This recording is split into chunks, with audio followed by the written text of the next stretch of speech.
So running Blighted maps is easily one of my favorite things to do in this game. They are pretty chill, and they are generally a steady flow of profit with the occasional big drop. Blight-Ravaged maps, also known as Uber Blighted maps, are a new addition to the world of Blight this league, and I am going to walk you through my strategy for completing these much more difficult variants of Blighted maps. In the background, you are watching some B-roll of myself completing a few of these maps. But before we begin discussing the strategy, let's talk about what Blight-Ravaged maps even are and why they are good to do. These maps will appear to have more bright yellow blightness on them, and they will be titled Blight-Ravaged. They are only available in tier 14, 15, or 16, and all three of these tiers will always have a monster level of 85. Monster level 85 is important because this is what helps to make it a lot more difficult. Also, this will give you a ton of more experience when compared to a typical Blighted map. Monster level 85 also means that items dropped in these maps will be at least item level 85. This can be great for picking up some nice high item level bases. Aside from all that, from what I can tell, the rewards themselves do not actually seem to be any better than a typical Blighted map.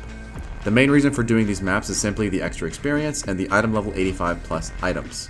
However, there is actually one other perk to these maps, and that is the fact that they are typically sold for very cheap, usually around 10 to 15C.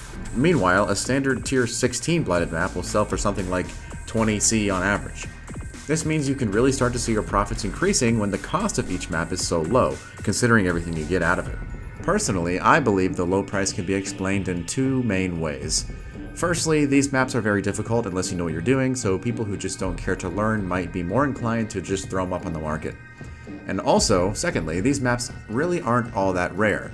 As I was farming normal Blighted maps earlier, I noticed it seemed like I was getting about one Blight-Ravaged map each time on average.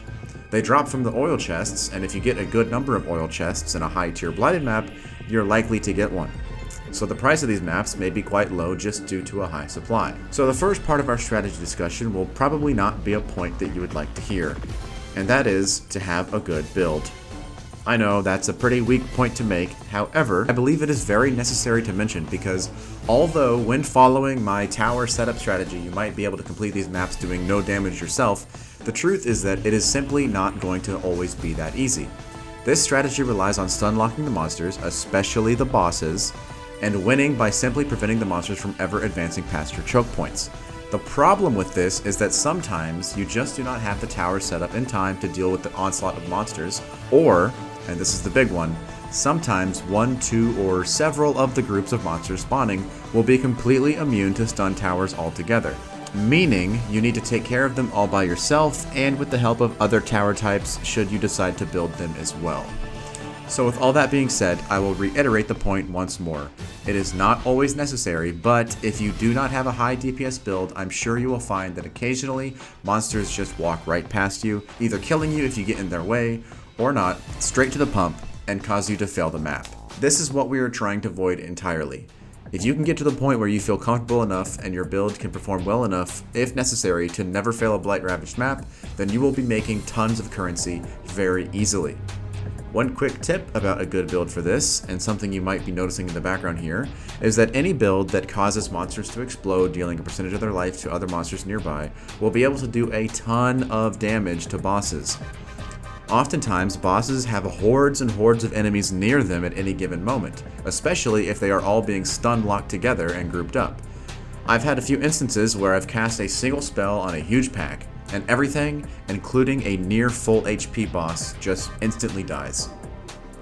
So aside from that, have a good build. The other side to our strategy will be utilizing Seismic Towers level 3 and Empower Towers level 3. Keep these at level 3. Upgrading them any further actually works against us. Alongside these towers, we will be using anointments on our rings that coincide with these two towers. I found the most effective ones to be the extra range on your Seismic Towers with one clear, one black oil, as well as increased effect of Empower Towers, which is one sepia and one azure oil. So the general idea is to find choke points in lanes where multiple different groups of monsters will be converging. Sometimes this cannot always be done so cleanly, and you just have to work with what you're given. But at the very least, you need to have one Empower Tower buffing one or two Seismic Towers, and if there are any other towers in the general vicinity, you might as well just plant a few other DPS towers such as Arc or the Meteor Tower. These are not necessary for the strategy, but they help for sure. And if you ever have extra points, you might as well just build them. As more and more lanes of monsters are starting to spread, make sure to take note of where the next best spot will be to plant your seismic and empower towers. It's best to keep some extra points laying around that you may not need right away in case a new lane spawns completely opposite of wherever you are currently trying to fortify. One more thing to keep in mind, and trust me, this is very important. This game is actually unable to continue properly processing the interaction between your towers and the monsters if they are unloaded far away off your screen. This means that if you build your different groups of towers far away from each other, while walking between the two areas, wherever you are not currently at will basically just be allowing all the monsters to walk right through. So make sure to try your best to build everything as close to the pump as possible. This is just another factor that plays into how sometimes you're just going to fail. The map layout can be so bad occasionally that you are just not able to build towers in such a way that they are all functioning at the same time. And combine this with a couple seismic immune groups and you're really going to need to rely on your build to not fail the map.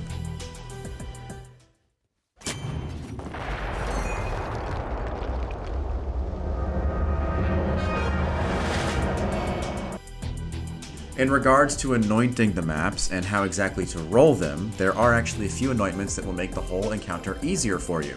Because one thing I haven't mentioned yet is that these maps can actually be anointed a total of 9 times. You cannot put more than 3 of the same type of effect on it, however, but this actually opens the door for a lot of possibilities, such as juicing it up even more, or using a few of the anointments that will actually make the whole thing easier, such as reducing monster movement speed, increasing the tower damage, or reducing the cost of building. Reducing the cost of building is something I would highly suggest for starting out. This will allow you to get a feel for what towers you need where and how it all works without spending too much valuable building points. Now that I've more or less figured out how to do it, I like to anoint these maps with reducing monster movement speed, and I increase the overall experience, and I like to do the total of 30 reward chests are lucky. Also, at first, you should not feel obligated to alch the map into a rare version. Some map modifiers can really turn up the heat on these encounters and can make it a bit too much when learning. However, eventually when you feel comfortable with the stun locking and power strategy, these maps are entirely possible, completely juiced up. And that's really it. I hope you thought this video was helpful, and I hope you give Blight-Ravaged maps a try. Keep in mind, these maps are meant to be very difficult, so if you fail a couple at first, don't feel bad. They're pretty cheap anyway. So thanks for watching.